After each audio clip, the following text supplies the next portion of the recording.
Cái đá còn một làng cái giống kìa. Nhận cho hả? Ông Nhân cũng có mắc đi đám. Lính trời. Kêu anh nào trả giùm.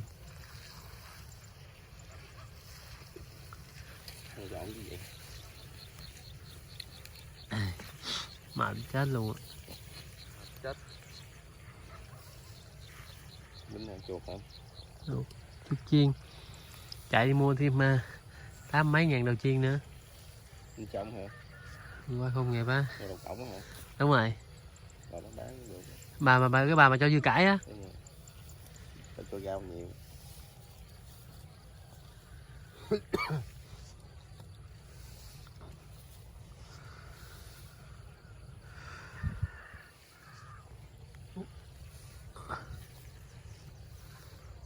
Thấy gì cả nè. Về pháo gì không? Hả? Không sớm cà phê cũng được.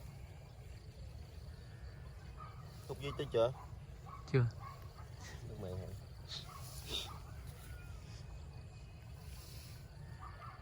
Rồi về đấu thầu công trình nữa.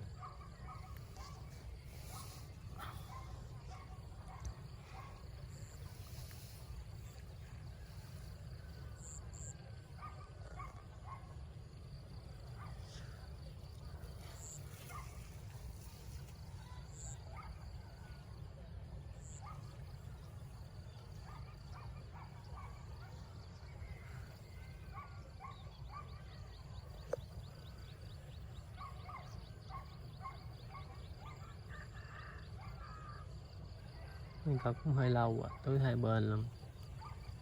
Đám cưới gì ấy rồi hả? Phải đó hả? Đây nè.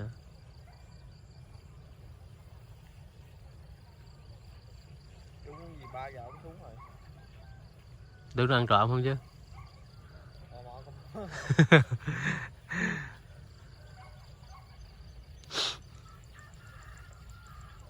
Vậy là 2 giờ mấy ông thức rồi. Đêm 1 mấy đón thức rồi.